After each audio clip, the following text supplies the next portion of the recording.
శ్రీరామం శ్రీరామం.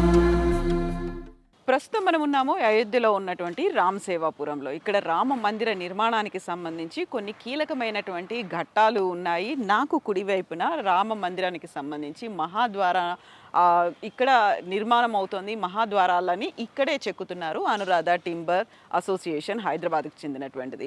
ఆ తర్వాత ఇప్పుడు నా వెనకాల కనిపిస్తున్న దగ్గర ఇప్పుడు రామ జన్మభూమికి సంబంధించి విగ్రహ ప్రాణప్రతిష్ఠ కోసం, రామ మందిర ప్రారంభోత్సవం కోసం వచ్చేటువంటి భక్తులకి సామాగ్రి అంటే వారికి అవసరమైనటువంటి ఆహార సామాగ్రి, ఇది అందుకు సంబంధించినటువంటి ఇతర వస్తువులన్నీ ఈ గోడౌన్లో ఉంచారు. అయితే ఇప్పుడు మనం చూడబోతున్నాము రామ్ కథాకుంజ్, రామాయణానికి సంబంధించి రాముడి జననానికి ముందు ఏం జరిగింది, ఆ తర్వాత రామావతారం, ఆ రామావతారంలో రాముడు చేసినటువంటి ఆ ఆయనం, రాముడి ప్రయాణానికి సంబంధించి, దీంతో పాటుగా సీతతో కళ్యాణం, ఆ తర్వాత లంకకి వెళ్ళడం, ఇవన్నిటికీ సంబంధించినటువంటి బొమ్మల రూపంలో అంటే విగ్రహాల రూపంలో ఉన్నాయి. వాటన్నిటిని మనం చూడబోతున్నాము. రామ్ కథాకుంజ్లో రామాయణాన్ని విగ్రహాల రూపంలో వివరిస్తున్నారు. ఓవరాల్గా రాముడికి సంబంధించినటువంటి చరిత్ర అంతా ఇందులో ఉంది. నాతో రండి ఒకసారి చూద్దాం.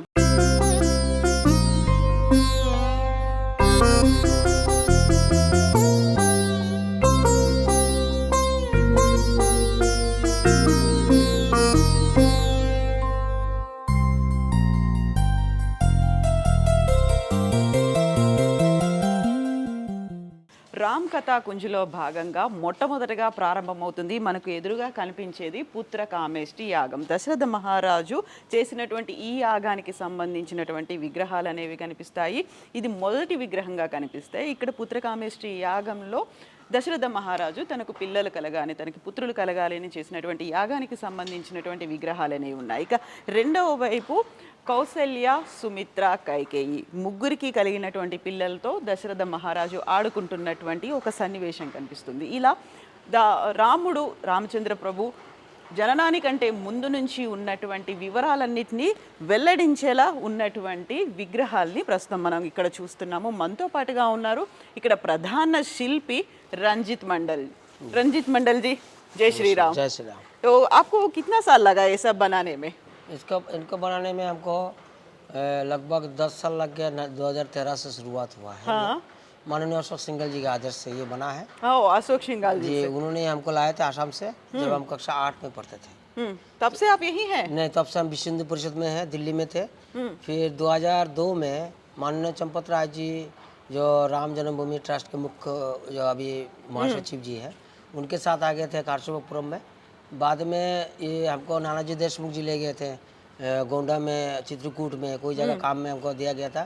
अंतिम में 2012 में कोई मीटिंग होने के बाद ये मूर्ति जब बना दिया गया, हाँ. तब पास हुआ है. तो ये किस मटेरियल से आपने ये सब बना दिए?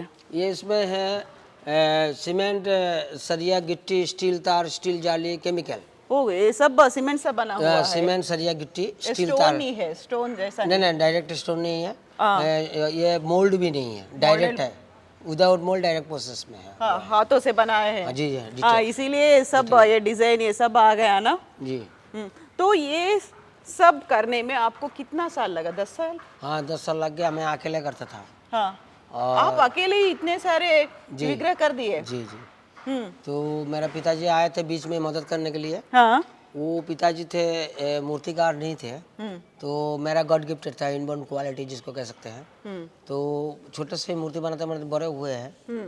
पिताजी आए थे 2015 में, 2022 में उनका निधन हुआ है, मैंने मृत्यु हुआ है. और अभी हम तो अकेले हैं, लेकिन एक लेबर ले लेते हैं कभी कभी, जो वर्क करते रहते हैं. और कितना साल लगेगा कंप्लीट होने में? वहाँ तो कलरफुल है ना वो विग्रह? वो तो सिर्फ दिखाने के लिए थे. वो माननीय अशोक सिंघल जी का आदेश था. हाँ. तो हमको सिर्फ दिखाना था वो. हाँ. तो अभी जो है हम कर रहे हैं, इसका मूर्ति जब कंप्लीट हो जाएगा, कॉरिडोर में जाके लगेगा, तो वहाँ पर जाके ही पेंटिंग होगा, जो जैसे चंपत राय जी का आदेश होगा उसी अनुसार. तो वहाँ राम जी का जन्म हुआ. यहाँ ये है बालराम, जो बालराम खेल रहे थे. हाँ, खेल रहे राम थे. लल्ला. रामलला कौशल्या जी से कौशल. गोद में है. हाँ. और वो विष्णु जी का वहाँ लड्डू खाते हुए राम. वही.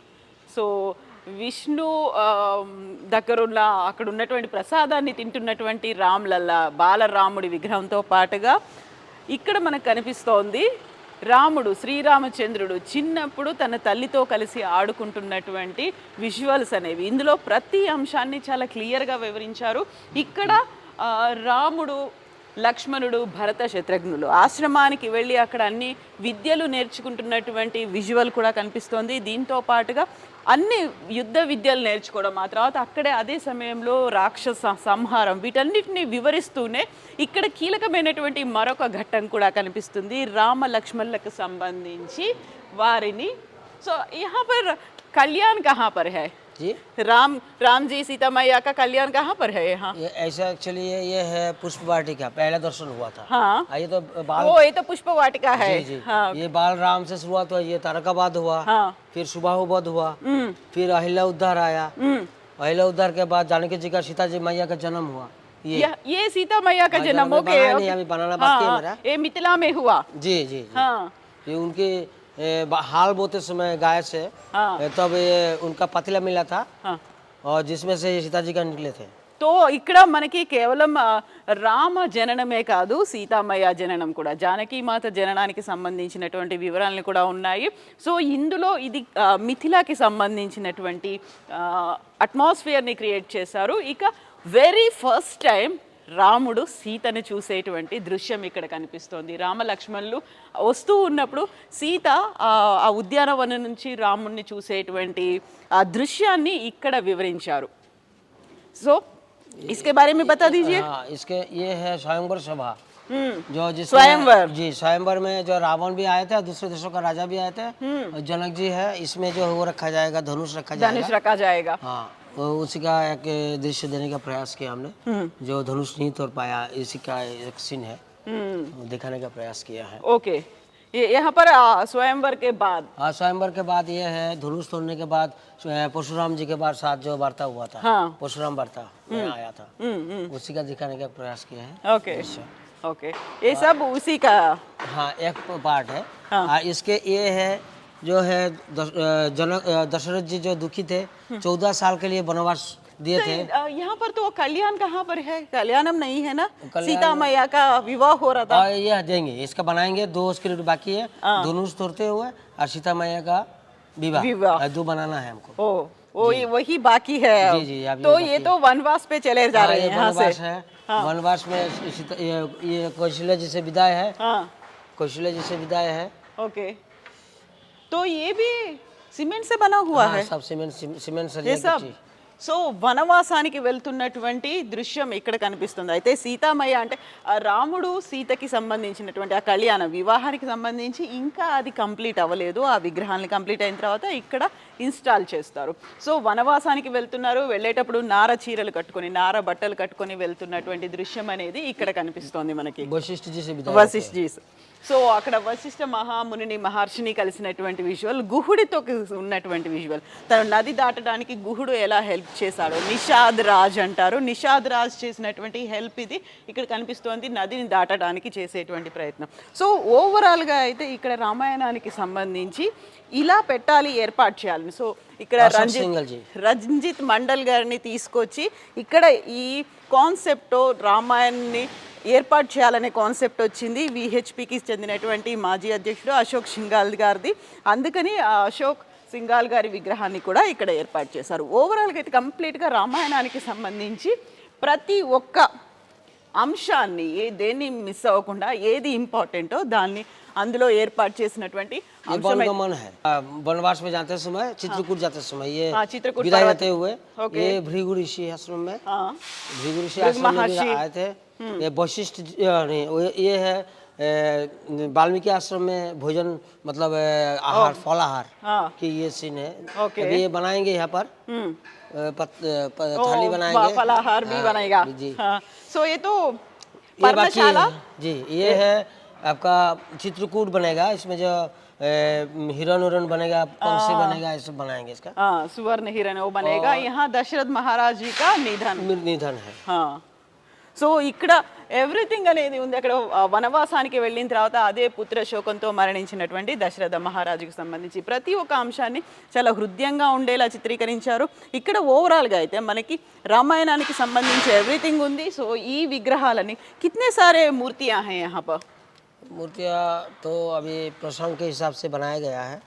एक एक प्रसंग में 8-10 प्रसंग 8-7 ऐसे मूर्तियाँ बनते हैं, जिसमें से हमारा अभी तक टोटल मिला के 54 प्रसंग की तैयारी में है।